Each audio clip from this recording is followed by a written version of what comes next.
It's close. It's really close. I didn't want to show you all the things, but we are the dreamers of dreams.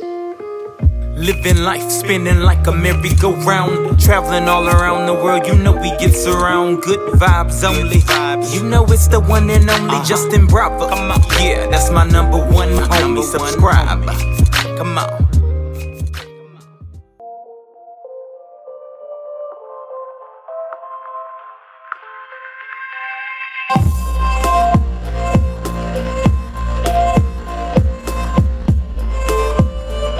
what's good, A2I? What's happening? I would say good morning, but it's really good evening, I guess. It's like midnight.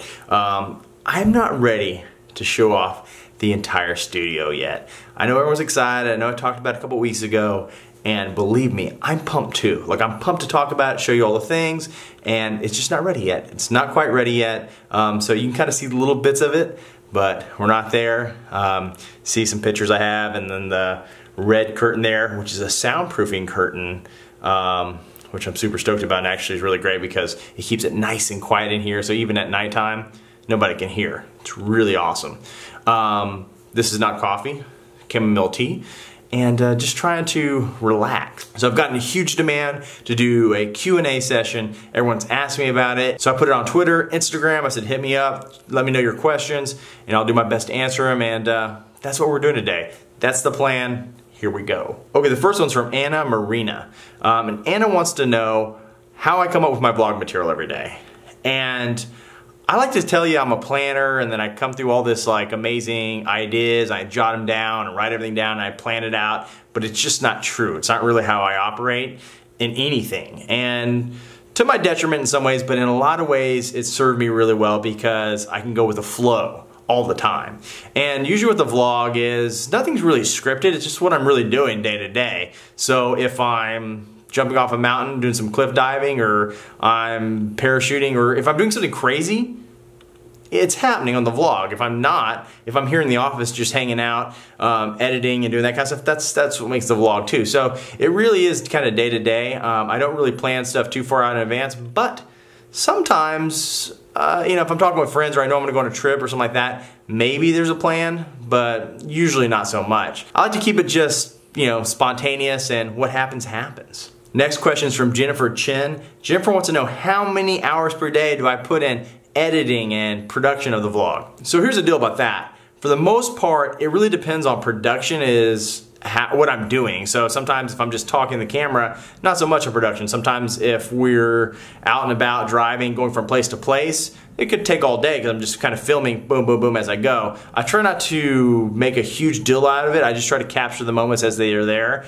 and that's usually how I focus on that. As far as post-production and editing and all that, a good rule of thumb is about an hour of editing for every minute of video. And even that's not quite right. I mean, because there's a minimum of about 3 hours there. But then it's not just that. I mean, once you edit the video and you do the color grading and all the correction, like once you get it to where you want it to be, then you gotta post it and market it and put it out to all the channels. And then on top of that, you know, I like to take at least the next hour after I post and respond to every comment I see on there. So I try to catch up to most comments, but the first hour I dedicate just to responding to the notification squad. So A2I, if you're in there in the beginning, I try to answer those questions. I try to just say what's up. I try to, you know, reply to those comments, because to me, I think it's super dope that you took a few minutes and you were right on it, and I'm gonna be right on it too. Brenda Loisy says, your sunglasses, are they prescription? And I had them right here. I was ready for this. These are the sunglasses I wear most of the time. I mean, a lot of times I'm kind of just bouncing back and forth, but they're not prescription. They're just, you know, regular old sunglasses. I actually had LASIK surgery when I was 18, and I had really bad vision. Like, couldn't see like 2 feet in front of me. It was all blurry. It was just horrible. But I had it done, and it really helped. It really took all that away. Look, 2020 since then. These aren't prescription at all. Actually, I had a company called Mata Glasses, and what they did was they saw my vlog where I was talking about not getting good sleep, and I was kind of struggling with that. You may have seen me wearing these lately. They're not prescription. What they are is blue blocking glasses. So on your phone, you got like night shift modes where they go like a really like amber color, and some TVs, some stuff has these different like night modes. because what happens is the sun puts out this blue light, and so during the day it's made to kind of wake you up and kind of keep you going, keep it on kind of your daily rhythm, and it wakes you up with the sun. But as the sun goes down, naturally you wouldn't be exposed to those blue lights, so it makes you more prepped to kind of go to sleep and to produce melatonin and stuff like that to go to sleep. So the blue blocking glasses, the idea behind them is that it blocks all the blue light away that LCDs and lights and LEDs and all that kind of stuff puts out, and so that you can kind of fall asleep quicker.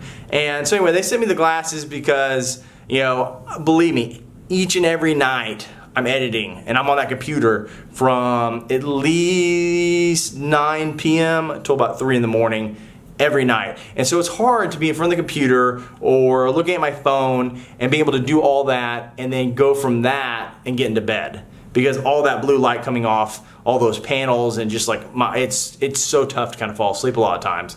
So what I've done is I've been wearing these glasses for the past month and just trying them out, see what they did. And I'll tell you that I'm really digging them. I'm really enjoying them. I've been wearing them, like I said, every night while I'm editing. I'm on my phone. The only time I take them off because they adjust the color a little bit, so when I'm color correcting the vlog, I'll take them off. But for the most part, I keep them on all the time.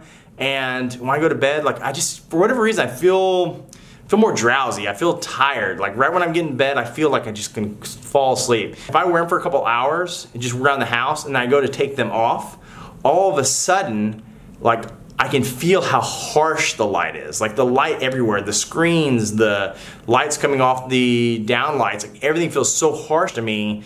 And it's like these kind of protect my eyes. I don't get the eye strain and stuff like that. So I think they're pretty dope. I would highly recommend them if you're someone who works late at night or works with a lot of computers, stuff like that. Like if you're on a screen at all for long periods of time, I would definitely check them out. I'll put the link in the description. So my next question is from Jason Hendrick. And Jason Hendrick wants to know what kind of camera I use.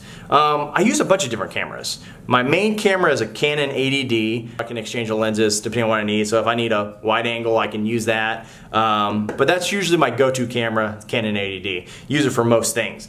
But my other camera I like to use is this one. This is the Canon G7X.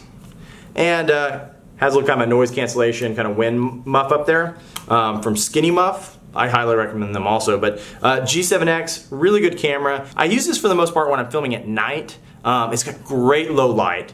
And then usually if I'm filming at night, I'm also like out and doing something. So I'm either at the movies or at a restaurant, or if we're just going out on the town, a lot of times I don't want to carry around the huge camera. So I'll carry around the G7X because it's super portable, fits in my pocket, and a lot of places won't even let me walk in with the DSLR. This, no one ever gives me a problem, and so I can vlog and do all the things I need to do with the Canon G7X. It's a great little camera. Okay, the final question, and this one, I cherry picked this one. It's Sabrina Farah. Sabrina wants to know when the studio is going to be done. It's close. It's really close. I didn't want to show you all the things, but I've got a little bit going over there. I have just some photos going on. I got some skateboards over here. Got the boosted board and other electric boards over here. Just got it kind of on this back wall working. Got my soundproofing back here. So the studio is coming along. It's almost there. I'm super excited about that. But there's other areas that you can't see, like this fantastic lighting setup. This looks great. It's nighttime right now, and I have this awesome lighting panel, and it's so huge. Basically what I did is I ran an LED strip inside of a window panel, so it lit it up like it was daytime, and it creates this awesome like flood of light in here that looks just really good and evenly distributed, and I dig it. I love it. This is what I really want the studio for, is to be able to shoot videos like this and have appropriate lighting and be able to have decent backdrops, and I have to move around and deal with that stuff all the time. So anyway, that's what's going on in the studio. I'm hoping to have it done in about a week and a half, 2 weeks, be fully done in here. Most things are up. I got some special stuff coming in that I can't wait to show you. Like I've had some companies donate some pretty cool things that I'm gonna put up on the walls and all things, and we'll go into that at some point, but I'll tell you right now, I'm pumped. I'm pumped. And I hope you are too. If you have any more questions, fire them over. I'm gonna try to do these every couple weeks or so. But I really enjoy it, and I hope that you enjoy it. And like I said, just keep them coming, keep them rocking. And the studio is gonna be done very soon. It's gonna be lit.